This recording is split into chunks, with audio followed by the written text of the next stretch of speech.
సత్యాన్వేషణ టీవీ కార్యక్రమమునకు స్వాగతం. మీ జీవితంలో శాంతి లేదా? మీ జీవితమును ప్రయాసతో బతుకుచున్నారా? రండి, యేసు మిమ్మును ఈ బాధల నుండి విడిపించును, సత్యము మిమ్మును స్వతంత్రులుగా చెయ్యును. ఈ కార్యక్రమమును వీక్షించటం ద్వారా ప్రభువు దీవెనలు పొందండి. సర్వశక్తియు మిక్కిలి కనికరం కలిగిన పరలోక దేవుని యొక్క శుభాలు మీకు కలుగునుగాక. సత్యాన్వేషణను యొక్క టీవీ ప్రసారాలకు మిమ్మలను ప్రేమపూర్వకంగా ఆహ్వానిస్తూ ఉన్నాము.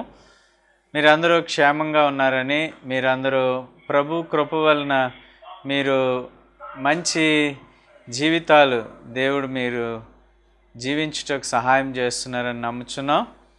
ప్రియులరా, ఈ యొక్క సత్యాన్వేషణ కార్యక్రమములు ప్రతి వారము మీరు వీక్షిస్తున్నందుకు మీకు కృతజ్ఞతలు తెలియచేస్తూ ఉన్నాం.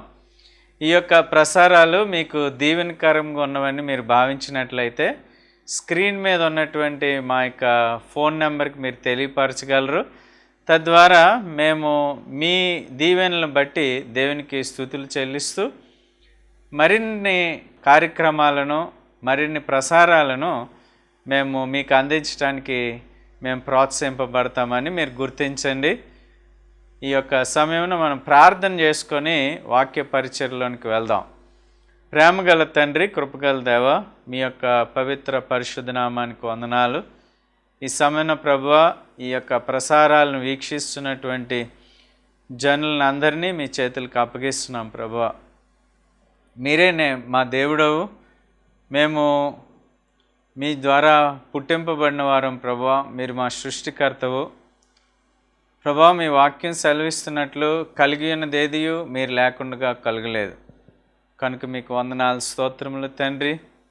దేవా, మీ జనులకు వాక్య బోధన చేయుచుండగా మీ యొక్క సహాయము, ఆత్మ నడిపింపు మాకు దయచేయండి. ఎవరెట్టి అవసరతలు ఉన్నారో ఆ అవసరతలకు తగినట్లుగా వాక్యం ద్వారా మీరు దేవా నీ జనులను తృప్తిపరచుమని ఈ మనవులు మన ప్రభువును రక్షకుడైన యేసునామమును అడుగుచున్నాము తండ్రి, ఆమెన్. ప్రియమైన దేవుని బిడ్డలారా, ఈ సమయమున మనము ప్రార్థన గురించి యేసు ప్రభు వారు తెలియపరిచినటువంటి ఒక బోధను, ఒక ఉపమానాన్ని మనం ధ్యానం చేయబోతున్నాం. దానిని మనము లూకాసు సువార్త 18వ అధ్యాయము మొదటి 8 వచనాలలో మనం దాన్ని చూడగలం. ప్రియులారా, ఇక్కడ యేసు ప్రభు వారు ప్రార్థనలో ఉండవలసినటువంటి కొన్ని విశేషమైనటువంటి ఆలోచనలను తన శిష్యులకు, అలాగనే ఆయన చుట్టూ ఉన్నటువంటి జనులకు ఆయన బోధించినట్లు మనం చూస్తూ ఉంటున్నాం. ప్రియమైన వారులారా, 18వ అధ్యాయము మొదటి వచనం ఈ విధంగా ఉంది. లూకాసు సువార్త 18 మొదటి వచనం, వారు విసుకక నిత్యము ప్రార్థన చేయుచుండవలెననుటకు ఆయన వారితో ఈ ఉపమానము చెప్పెను. ప్రియులారా, యేసు ప్రభువారు ఈ మొదటి వచనంలో వారు అనగా ఆ యూదులు, శిష్యులు, లేకపోతే ఆయన మాటలు వింటున్నటువంటి వారు నిత్యము విసుకక ప్రార్థన చేయుచుండవలెను అని ఆయన వారికి ఒక ఉపమానం చెప్పారు. ప్రియులారా, యేసు ప్రభు వారు చెప్పినటువంటి ఈ మాటల్లో ఒక విషయాన్ని మనం గ్రహించాలి. అదేంటంటే, యేసు ప్రభు వారు విసుకక నిత్యము ప్రార్థన చేయాలి అని చెప్పారు. అంటే అర్థం ఏంటి?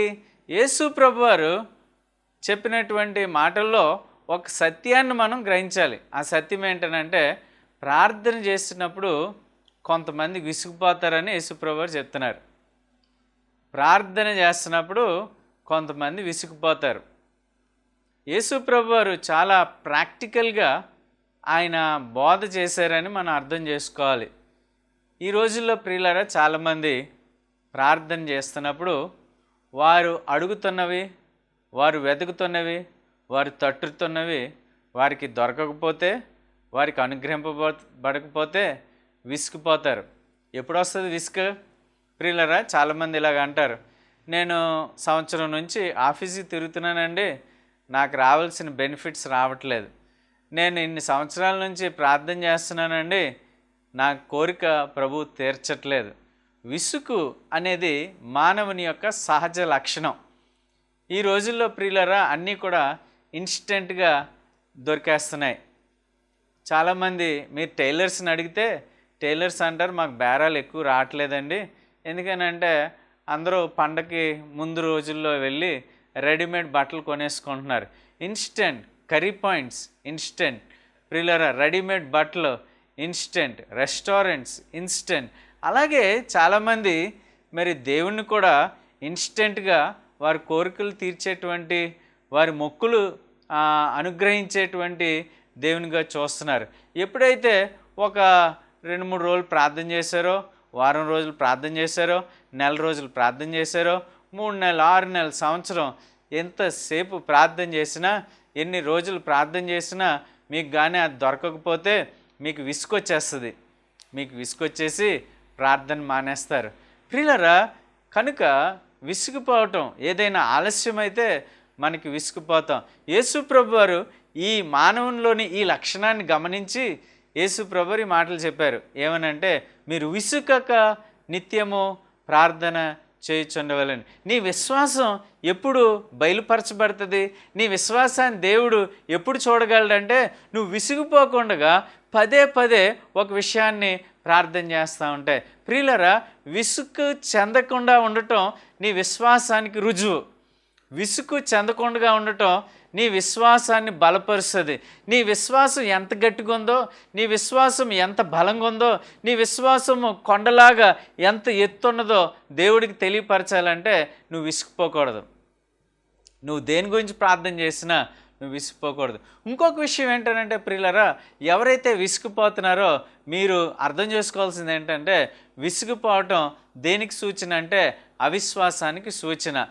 విసిగిపోవటం దేనికి సూచన అంటే నీవు దేవునిని నమ్మకపోవటానికి అది సూచన. అంటే నేను కొన్ని రోజులు ప్రార్థన చేశాను, నేను కొన్ని రోజులు విజ్ఞాపన చేశాను, నేను కొన్ని రోజులు ఉపవాసం చేశాను, నేను కొన్ని రోజులు దేవుణ్ణి అడిగాను, అయితే దేవుడు అది తీర్చలేదు, అయితే దేవుడు దీనిని తీర్చలేని సామర్థ్యం ఆయనకి లేదు మాట అని మనం అన్నట్లు మాట. అర్థమవుతుంది కదా? విసిగిపోవటం అంటే దేవుణ్ణి మనం చులకన చేసినట్లు, దేవుణ్ణి తేలిక చేసినట్లు, దేవుణ్ణి మనం పరిమితం చేసినట్లు అర్థం. కనుక ప్రియులారా, ఈ సమయమున ఈ వాక్యాన్ని వింటున్న మీరు ఎవరైనా ప్రార్థనలు మధ్యలో ఆపేస్తే, ఏదైనా అడగటం ఆపేస్తే ప్రియులారా, ఈ సమయంలో ఈ మాటలు వింటున్న మీరు మరలా ఆ విషయాలని దేవుని దగ్గరికి తీసుకుని రావాలి. మరలా వాటి గురించి ప్రార్థన చేయటం మొదలు పెట్టాలి. నీ ప్రార్థన ప్రియులారా నీ విశ్వాసాన్ని నిరూపిస్తుంది. నీవు విసుగు చెందకుండా ప్రార్థన చేయాలని యేసు ప్రభువారు ఈ ఉపమానాన్ని తెలియపరిచారు. ప్రియులారా, ఈ ఉపమానంలో మనం కానీ చూసినట్లయితే 2వ వచనం నుంచి 6వ వచనం వరకు ఒక విధవరాలు ఉంటుంది. ఈ విధవరాలు ఒక న్యాయాధిపతి దగ్గరికి వెళ్తూ ఉంటుంది. ఈ న్యాయాధిపతి దగ్గరికి పదే పదే వెళ్ళటం వలన ఆ న్యాయాధిపతి, అన్యాయస్తుడైన న్యాయాధిపతి ఆమె యొక్క కోరికను లేకపోతే ఆమె వ్యాజ్యమును, ప్రతివాదికిని ఆమెకు ఉన్నటువంటి వ్యాజ్యమును తీర్చినట్లు మనం చూస్తూ ఉంటున్నాం. ప్రియులరా, ఈ ఉపమానము దేనికి సాదృశ్యం అంటే ప్రార్థనకి సాదృశ్యం. నేను ఇక్కడ చిన్న మాటలు ప్రియులరా ఉపమానాల గురించి కూడా నేను చెప్పాలనుకుంటున్నాను. మనకి ఎక్కువగా ఉపమానాలు గుర్తుంటాయి కానీ ఉపమానాల యొక్క తాత్పర్యం గుర్తుండదు. మనకు ఉపమానాలు గుర్తుంటాయి కానీ ఉపమానాల తాత్పర్యం గుర్తుండదు. ఉదాహరణకి ప్రియులరా, యేసు ప్రభువారు మత్తయి సువార్త కొండ మీద ప్రసంగంలో ఆయన చెప్తున్నప్పుడు ఆయన ఇసుక మీద కట్టబడిన ఇల్లు, అలాగే బండ మీద కట్టబడిన ఇల్లు, ఇసుక మీద కట్టబడిన ఇల్లు, బండ మీద కట్టబడిన ఇల్లు. బుద్ధి గలవాడు బండ మీద ఇల్లు కట్టాడు, బుద్ధి లేనివాడు ఇసుక మీద ఇల్లు కట్టాడు. వాన వచ్చింది, వరద వచ్చింది, గాలి వచ్చింది, అయితే ఇసుక మీద ఇల్లు కింద పడిపోయింది, బండ మీద ఇల్లు నిలబడింది. ఇది చాలా చాలా సుప్రసిద్ధమైనటువంటి ఉపమానం. చిన్న పిల్లల్ని అడిగిన పాటల ద్వారా మాటల ద్వారా అందరికీ ఈ విషయాలు తెలుసు. కానీ ప్రియులరా, నేను మీ ముందు ఉంచవలసిన అంశం ఏంటనంటే, అసలు ఆ ఉపమానాన్ని యేసు ప్రభువారు ఎందుకు చెప్పారు, ఆ ఉపమానం యొక్క తాత్పర్యం ఏంటి, ఆ ఉపమానం యొక్క అంశం ఏంటో తెలుసా? చాలామందికి తెలీదు. బండ గుర్తుంటుంది, ఇసుక గుర్తుంటుంది, గాలి వాన వరద గుర్తుంటుంది, ఇల్లు పడిపోవటం గుర్తుంటుంది, బండ మీద ఇల్లు నిలబడటం గుర్తుంటుంది. కానీ అసలు అది ఎందుకు చెప్పారు యేసు ప్రభువారు అనేది మాత్రం గుర్తుండదు. ఎందుకు చెప్పారు యేసు ప్రభువారు? యేసు ప్రభువారు ఆ ఉపమానాన్ని ఎందుకు చెప్పారంటే, ఈ నా మాటలు విని వాటి ప్రకారం నడుచువాడు బండ మీద కట్టిన ఇల్లులాగా ఉంటాడు. ఈ నా మాటలు విని వాటిని అనుసరించని వాడు ఇసుక మీద కట్టినట్లు ఉంటాడు. కనుక అంశం ఏంటి? అక్కడ ఉన్నటువంటి మెయిన్ పాయింట్ ఏంటంటే, ఎవరు నా మాటలు విని వాటిని అనుసరిస్తారో, ఎవరు నా మాటలు విని ఎవరు అనుసరించరో. అలాగ ప్రియులరా, మనం ఉపమానాన్ని, అందులోని కథను, దాన్ని బాగా గుర్తుంచుకుంటాం. కానీ అసలు అది యేసు ప్రభువారు ఏ అంశాన్ని, ఏ తాత్పర్యాన్ని, ఏ ఆత్మీయ సత్యాన్ని మనకి చెప్తున్నారు అనేది మాత్రం గాలి కుదిలేస్తాం. ఉదాహరణకి 10 మంది కన్యకులు, 5 బుద్ధిలేని కన్యకులు, 5 బుద్ధిగల కన్యకులు. ఇది ఎందుకు యేసు ప్రభువారు చెప్పారు? పరలోక రాజ్యం అలాగుంటుంది అని చెప్పారు. అలాగే తలాంతుల ఉపమానం ఉంటుంది. 5, 2, 1 తలాంతులు ఇచ్చారు, 5 10 చేశారు, 2 4 అయింది, 1 మాత్రం వాడు పూడ్చిపెట్టేశాడు. వాడిని యేసు ప్రభువారు నరకంలోనికి పంపేసినట్లు ఉపమానం చెప్పారు. ఆ ఉపమానం ఎందుకు చెప్పారు? పరలోక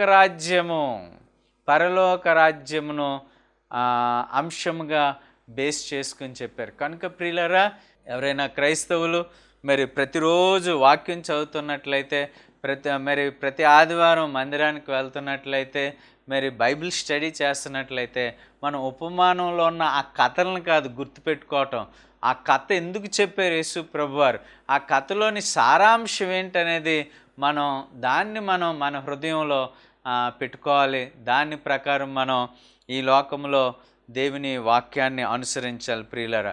ఇప్పుడు ఈ ఉపమానం దగ్గరికి వద్దాం. ఈ ఉపమానం అనగా విధవరాలు న్యాయాధిపతి యొక్క ఉపమానం ఎందుకు చెప్పారు యేసు ప్రభువారు? ఎందుకు చెప్పారంటే, విసుకక ప్రార్థన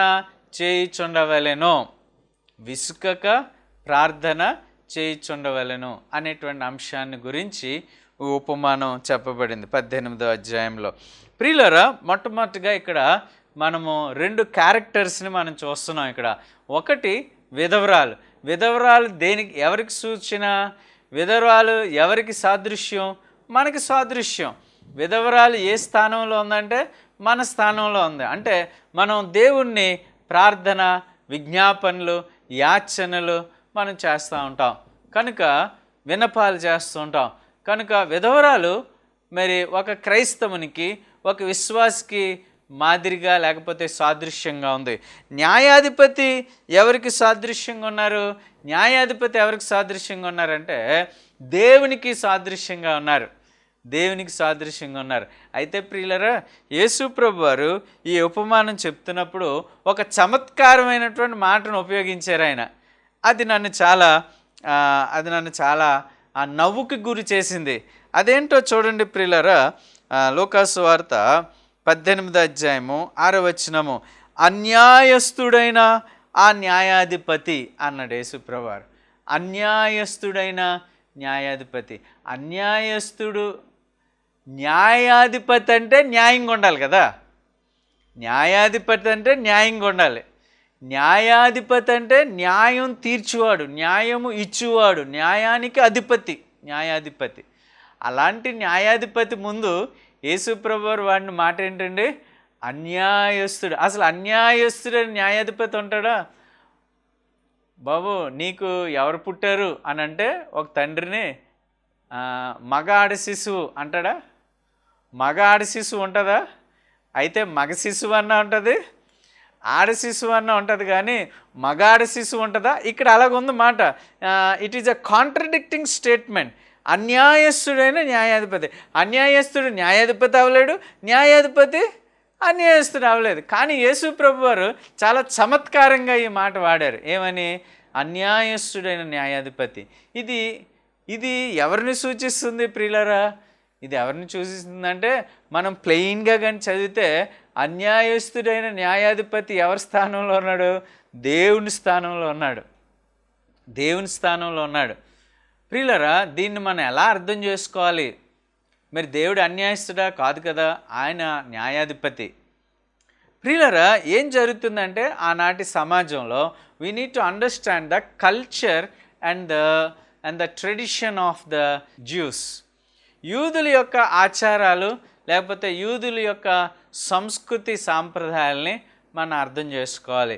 ప్రియులరా, ఆనాటి కాలంలో, ఆనాడు కాదు పాత నిబంధనలో కూడా యూదులు ఎక్కువగా తమ న్యాయం తీర్చడానికి న్యాయాధిపతుల మీద ఆధారపడేవారు. ఉదాహరణకి సమూయేలు ఎవరు? సమూయేలు ప్రవక్త కాకముందు అతడు న్యాయాధిపతి. అలాగే ఏలీ ఎవరు? అతడు యాజకుడు, న్యాయాధిపతి. ప్రియులరా, యెఫ్తా ఎవరు? న్యాయాధిపతి. దెబోరా, గిద్యోను, సంసోన్ వీళ్ళందరూ ఎవరు? న్యాయాధిపతులు. కనుక యూదులకు దేవుడు న్యాయాధిపతుల వ్యవస్థను ఆయన ఏర్పాటు చేశాడు. కనుక ఆనాటి సమాజంలో, యూదుల సమాజంలో ఒక న్యాయాధిపతి ఉంటాడు. ఆ న్యాయాధిపతి వద్దకు వెళ్ళి ఆమె న్యాయాన్ని కోరుకుంటుంది. ఈ న్యాయాన్ని కోరుకుంటున్నటువంటి ఈ విధవరాలు ప్రియులరా, మరి ఆమెకు న్యాయం తీర్చట్లేదు. అతడు న్యాయం తీర్చట్లేదు. ఎలా చెప్పగలం అంటే ప్రియులరా, 5వ వచనంలో, ఈ విధవరాలు నన్ను తొందర పెట్టుచున్నది కనుక ఆమె మాటి మాటికి వచ్చి ఈమె మాటికి వస్తుంది. ఎందుకు వస్తుంది? లేకపోతే న్యాయాధిపతి ఎందుకు చేయట్లేదు ఆవిడకంటే, ఆమె దగ్గర నుంచి ఇతనికి డబ్బులు ఏమి రావు. న్యాయాధిపతులు కరప్ట్ అయిపోయారు. న్యాయం తీర్చేటువంటి ఆనాటి యోధా సమాజంలోని న్యాయాధిపతులు కరప్ట్ అయిపోయారు. అంటే ఎవడు డబ్బులు ఇస్తాడో, ఎవడు లంచాలు ఇస్తాడో, ఎవడికి పదవి ఉందో, ఎవడి వల్ల లాభం కలుగుతుందో వాళ్ళ న్యాయాలు, వాళ్ళ వ్యాధ్యాలు త్వరగా తీర్చేసేవారు. ఈ విధవరాలు ఆయనకు ఏమీ ఇవ్వలేదు కనుక, ఈ విధవరాలు ఆయనకి ఏమీ లంచం ఇవ్వలేదు కనుక ఆయన ఈమెని చాలా వాయిదా వేసుకుంటూ వస్తున్నాడు ప్రియులరా. అయితే ఆమె మాటికి అతని వద్దకు వెళ్ళటం వలన అతడు న్యాయం తీర్చినట్లు మనం చూస్తున్నాం. ఇక్కడ విధవరాలు యొక్క క్యారెక్టర్, ఇప్పుడు వరకు మనం న్యాయాధిపతి క్యారెక్టర్ చూసాం. ఆ న్యాయాధిపతి ప్రియులరా సమాజంలో కరప్ట్ అయినటువంటి వాడు, ఇతరుల దగ్గర ఏదైనా లంచం పుచ్చుకొని, డబ్బులు పుచ్చుకొని అతనికి లాభసాధకంగా ఉన్నప్పుడే న్యాయం తీర్చేవాడు. అయితే ప్రియులరా, ఈ విధవరాలు ఎలాంటి క్యారెక్టర్ కలిగి ఉందంటే ప్రియులరా, ఆమె ఇక్కడ ఒక మంచి మాట 3వ వచనంలో ఆమె అతని వద్దకు వెళ్ళి ఏమని అంటుందంటే, నా ప్రతివాదికిని నాకును న్యాయం తీర్చుమని అడుగుచూ వచ్చాను. ఆమె ఏమని విజ్ఞాపన చేస్తుందంటే, నాకు నా ప్రతివాదికి న్యాయం తీర్చు అంటుంది. అంతేగాని ఆమె ఇలాగంటున్నానని ఏమనుకోకండి. ఆమె మరి మనకులాగా లేకపోతే నాకులాగా అనుకోండి, ఏమంటాం, మనం న్యాయవాది దగ్గరికి వెళ్ళి, మనం లాయర్ గారి దగ్గరికి వెళ్ళి ఏమంటాం, సార్ ఎన్ని డబ్బులైనా పర్లేదు కానీ కేసు మనం గెలాలి అని అంటాం. అంతేగాని మనం న్యాయవాది దగ్గరికి వెళ్ళి సార్ న్యాయం గెలవాలి అంటామా? అనం. సార్ ఎలాగైనా ఎన్ని అబద్ధాలు చెప్పైనా, ఎన్ని అబద్ధ సాక్ష్యాలు సృష్టించైనా, ఎన్ని కాగితాలు అబద్ధంగా సృష్టించైనా మీరు నా కేసు గెలవాలి, నా తరపున గెలవాలి, ఎంత డబ్బైనా పర్లేదు అని అంటాం ప్రియులరా. కానీ ఇక్కడ ఉన్నటువంటి విధవరాలి యొక్క క్యారెక్టర్ ఏంటి తెలుసా? నాకు న్యాయం తీర్చండి, నా వైపును మాట్లాడండి, నేను మీ దగ్గరికి వస్తున్నాను అని అంటలేదు. కానీ నాకును నా ప్రతివాదికిని న్యాయం తీర్చండి, నాకు నా ప్రతివాదికి న్యాయం, నిష్పక్షపాతంగా న్యాయం తీర్చమంటుంది. మీ చిత్తం ప్రియులరా, ప్రభు నేర్పిన ప్రార్థనలో మనం జ్ఞాపకం చేసుకుంటాం. ప్రభువా, నీ చిత్తము పరలోకమందు నెరవేర్చున్నట్లు నా యందును నెరవేర్చుము. ఒకవేళ నాకు అన్యాయం జరగాలంటే అన్యాయమే జరిగించండి, ఒకవేళ నాకు న్యాయం జరగాలంటే నాకు న్యాయమే జరిగించండి, కానీ నా కేసుని త్వరగా తీర్చమని అడుగుతుంది ప్రియులరా. మన ప్రార్థనలు అలాగ ఉండాలి. మన ప్రార్థనలు ఏముండాలి? దేవుని చిత్తం జరగాలి, దేవునికి ఇష్టమైంది జరగాలి, దేవునికి అనుకూలమైనది జరగాలి, దేవుని సముఖంలో ఏది రైట్ అదే జరగాలి. కానీ మనం స్వార్థంగా ప్రభువా నన్ను దీవించు, నా కుటుంబాన్ని దీవించు, నాకు అన్నీ కలిసి వచ్చేయాలి. ఇప్పుడు ఒక కొత్త పాట వచ్చింది కదా, అంతా నా మేలుకే, అంతా నా మేలుకే, అంతా నా మేలుకే. అంటే ఇంక నీ కీడు రాకూడదా? ఇంక నీ కీడు జరగకూడదా? అంతా నీకు మేలు జరిగేంతటి జీవితం నువ్వు జీవించేస్తున్నావా? అంత ఆత్మీయత ఉందా నీ దగ్గర? అంత చెప్పగలవా నువ్వు? అంతా నా మేలుకే, మంచి పాటే, నేను పాటను విమర్శించట్లేదు, కానీ అంతా నా మేలుకే జరగాలి అనేంతటి ఆత్మీయ స్థితి నీకున్నదా? అంతటి ఆత్మీయమైనటువంటి బ్రతుకు నీవు జీవించగలుగుతున్నావా? అంత ప్రార్థన ఉందా నీ దగ్గర? అంత వాక్యం ఉందా నీ దగ్గర? అంత సాక్ష్యం ఉందా నీ దగ్గర? అవేమీ పట్టవు మనకి, వాటి గురించి ఏం ఆలోచించం మనం. కానీ మనకు మాత్రం ఏం జరగాలి? అంతా నా మేలుకే జరిగిపోవాలి. యోబు గారు అన్నాడు, ఏమన్నాడండి? ఆ మేలే అనుభవిస్తావా, కీడు అనుభవించతగదా అని ప్రశ్న వేసుకున్నాడు యోబు. ప్రియమైన దేవుని బిడ్డలారా, విధవరాలు ప్రార్థన మనకి మాదిరి ప్రార్థన. ఆమె విసుకక ఇక్కడ ఒక మంచి మాట నాకు గుర్తుకు వస్తూ ఉంటుంది. అదేంటనంటే ప్రియులారా, ఈ న్యాయాధిపతి ఈమె పదే ఉదయం, మధ్యాహ్నం, సాయంత్రం, మార్కెట్లో, సమాజ మందిరంలో ఎక్కడ కనబడితే అక్కడ, ఎప్పుడు పడితే అప్పుడు అతని దగ్గరికి వెళ్తూ నాకు న్యాయం తీర్చు అంటుంటే అతడు ఏమన్నాడంటే ప్రియులారా, 5వ వచనంలో, ఆమె మాటికి వచ్చి గోజాడకుండునట్లు ఆమెకు న్యాయము తీర్తునని తనలో తాను అనుకొనెను. ప్రియులారా, ఆమె అతని దగ్గరికి వెళ్ళటం విసుగుపోలేదు, కానీ మాటికి వెళ్ళటం విసుగుపోలేదు. కానీ నేనేమంటానంటే ప్రియులారా, ఆ న్యాయాధిపతి విసుగుపోయాడు. ఆఖరికి ఎలా విసిగిపోయాడు? అమ్మమ్మమ్మ ఈవిడ ఇంక రాకూడదు, నేనేదో ఒకటి చేయాలి. ప్రియులరా, ఆమె విసుగుపోలేదు ప్రార్థన విషయంలో, ఆమె విసుగుపోలేదు మాటికి వెళ్ళటంలో, ఆమె విసుగుపోలేదు మరి అతన్ని పదే అడగటంలో, కానీ అతడే విసుగుపోయాడు. ఏం విసుగుపోయాడు? అమ్మో ఈమె మాటికి వస్తుంది, నేను ఈమెకి న్యాయం తీర్చాలని. ప్రియులరా, మనకి అలాంటి ప్రార్థన మనకి స్ఫూర్తి కావాలి.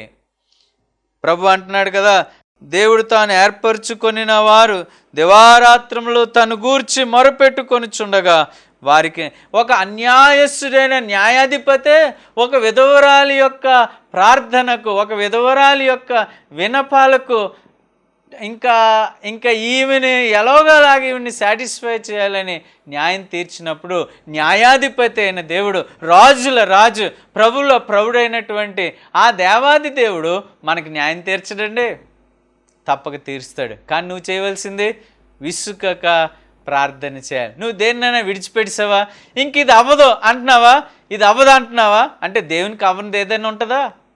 దేవునికి అసాధ్యమైనది ఏదైనా ఉంటుందా? ప్రియులరా, ఈ సమయమున నీవు బలం తెచ్చుకోవాలి. ఈ సమయమున నీవు నీ యొక్క శక్తిని కోడీకరించుకోవాలి, నీవు బలం పుంజుకోవాలి. విసుకక ప్రార్థన చేయాలి, పదే దేవుని దగ్గరికి రావాలి. ఎలా రావాలంట? దివారాత్రులు రావాలంట. దివారాత్రులు దేవుని దగ్గరికి రావాలి. దివారాత్రులు ఆ ప్రభువుని ఆ విజ్ఞాపన గురించి అడగాలి. ప్రియులారా, బస్సులో కూర్చున్నప్పుడు, ఇంట్లో పడుకున్నప్పుడు, లేకపోతే ప్రియులారా మనకున్నటువంటి ఖాళీ సమయము, ఏ సమయంలో అయినా ప్రియులారా మనం దివారాత్రులు ఆ విజ్ఞాపన, ఆ విన్నపము, నీవు దేవుణ్ణి ఏది దేవుని నుంచి నువ్వు ఆశపడుతున్నావో దాన్ని నువ్వు కానీ పదే మాటికి నీవు దేవుని కానీ అడగగలిగితే ప్రియులరా, దేవుడు తప్పక నిన్ను దీవిస్తాడు. అలాగని కార్లు, మేడలు, మిద్దులు, ఐశ్వర్యము, వెండి, బంగారము, ఆస్తులు, పదవుల గురించి అడిగితే వాటిని తీర్చడానికి లేడు ప్రభు. యేసు ప్రభువారు నిన్ను దీవించటానికి, నిన్ను ఆత్మీయంగా బలపరచటానికి, నీ భర్త రక్షణ లేదా, నీ పిల్లలకి రక్షణ లేదా, అప్పుల్లో ఉన్నావా ప్రియులారా, వ్యాధి బాధలు నేను కృంగదీస్తున్నాయా, నీవు అవమానింపబడుతున్నావా, నువ్వు రహస్యంగా భక్తి చేస్తున్నావా, నీ కుటుంబం నీ భక్తిని అర్థం చేసుకోవట్లేదా, నీ భర్త నిన్ను నీ పిల్లలు నిన్ను అర్థం చేసుకోవట్లేదా, నీ భార్య నిన్ను అర్థం చేసుకోవట్లేదా, నీ తోబుట్టులు నీకు అర్థం చేసుకోవట్లేదా, నీవు విసుకక ప్రార్థన చేసినట్లయితే దేవుడు తప్పక నేను దీవిస్తాడు. ఆ కృంగిన స్థితిలో నుంచి, ఆ అవమానకరమైన స్థితిలో నుంచి, ఆ యొక్క దేన స్థితిలో నుంచి ప్రభు నిన్ను పైకి లేదీస్తాడు. ఈ అన్యాయస్తుడైన న్యాయాధిపతి విధవరాలకి న్యాయం తీర్చాడు. ఈ న్యాయాధిపతి అయినటువంటి దేవుడు నీ ప్రార్థనకు, నిత్యము నీవు చేసే ప్రార్థనకు తప్పక సమాధానం ఇస్తాడు. ట్రై చేయి. నీవు ఆపేసినటువంటి ప్రార్థనలు మొదలుపెట్టు. నీవు వేటిని మర్చిపోయావో, వేటిని చేసి విసిగిపోయావో, ఈ సమయమున దేవుడు నీకు ఇచ్చినటువంటి వాగ్దానం ఏంటనంటే విసుకక నిత్యము ప్రార్థన చేయుచుండవలెను. అన్యాయస్తుడైన న్యాయాధిపతి విధవరాలికి న్యాయం తీర్చాడు. పరలోకమందు ఉన్నటువంటి న్యాయాధిపతి నీకు తప్పక న్యాయం చేస్తాడు. తల వంచుకుందాం, ప్రార్థన చేద్దాం. ప్రేమగల తండ్రి, కృపగల దేవా, మేము విసిగిపోయినటువంటి ప్రార్థనలు ప్రభువా నిత్యము చేయలేక దేవా మర్చిపోయిన, డ్రాప్ చేసేసిన ప్రార్థనలు ఉంటే ఇప్పుడే ప్రభువా కొంతమందిని మీరు ప్రేరేపించి వారి హృదయాల్లో ఒక కదలిక తీసుకువచ్చి వారు ప్రభువా మరలా ఉజ్జీవింపబడి వారి ప్రార్థనా జీవితాన్ని కట్టుకొని ప్రభువా మీ వద్ద నుంచి దీవెనలు పొందుటకు సహాయం చేయండి దేవా. బలహీనతలు, అనారోగ్యము దేవా, కృంగిన స్థితి, అవమానము, అప్పులు, నిందలు దేవా, మరి ఉపాధి లేకపోవటం దేవా, రకరకాలైన సమస్యలతో ఉన్న వారికి మీ విడుదల కలిగి చేసి ప్రభువా మీరు సజీవుడు అని, దేవుడు అని దేవా వారికి మీరు రుజువుపరుచుకొనమని దేవా, ఈ టీవీ కార్యక్రమాన్ని వీక్షించిన ప్రతి ఒక్కరి కుటుంబమును దీవించి ఆశీర్వదించి ప్రభువా దేవా వారిని నిత్య జీవమునకు మీరు సిద్ధపరచుమని, రక్షణ లేని వారికి రక్షణ ఉన్న వారికి ఉజ్జీవము దేవా, రక్షణ ఉన్న వారికి సాక్ష్యమును మీరు ప్రసాదించమని ఈ మనవులు మన ప్రభువును రక్షకుడైన యేసునామమున అడుగుచున్నాము తండ్రి, ఆమేన్. తండ్రి, కుమార, పరిశుద్ధాత్మ త్రియేక దేవుని దీవెన మీకు సదాకాలం తోడే నడిపించునుగాక. ఆమేన్. ఉచిత బైబిల్ కోర్స్ మీ ఇంటి వద్ద నుండే చేయవచ్చును. కోర్సు పూర్తి చేసిన వారికి సర్టిఫికెట్ ఇవ్వబడును. మీ ప్రార్థనా అవసరతలకు మా చిరునామా reverend Suresh Babu, post box 5, SR Nagar post, Rajahmundry 533105, తూర్పు గోదావరి జిల్లా. Phone number 9441639372.